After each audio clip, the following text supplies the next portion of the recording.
C'est lampe torche à la main que Céline Ferry prend son service ce matin. Hier, l'électricité du supermarché a été coupée.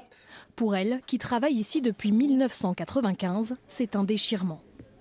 J'y laisse 30 ans de ma vie. Et terminer comme ça, dans ces conditions-là, non. C'était chez moi ici. Enfin voilà, on m'a donné ma chance ici et j'ai évolué.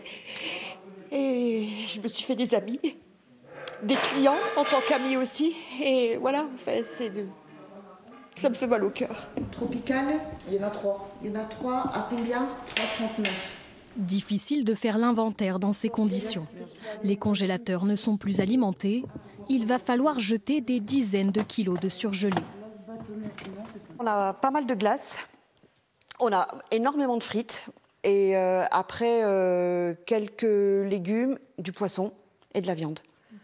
Enfin, il faut qu'on jette avant qu'il y en ait partout aussi. Depuis 3 mois, l'état du supermarché se dégrade. Rayons vides, panne d'eau courante, arrêt des livraisons depuis mars. Pourtant, aucune procédure de fermeture n'est en cours. Les 5 salariés n'ont pas été payés depuis avril, mais impossible pour elles de joindre leur employeur. Dernièrement, j'ai envoyé un message pour lui demander j'aimerais savoir l'avenir du magasin, étant donné que je suis responsable. Et puis les clients nous posaient beaucoup de questions aussi. Et il m'a répondu bonjour Audrey, je ne suis pas le gérant du magasin.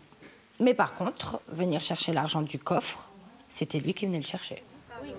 Devant le supermarché, syndicats et clients sont venus soutenir les salariés. Je venais beaucoup pour les filles aussi en dernier parce que bon, je venais sans liste.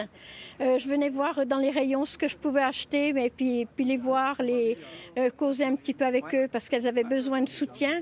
Leur contrat de travail leur dit qu'ils devaient être présents sur le lieu de travail, donc elles sont là pour ne pas être en absence injustifiée. Et donc voilà, donc il y a un paradoxe aussi par rapport à ça. L'inspection du travail s'est rendue sur place hier. Un signalement a été fait auprès du procureur de la République.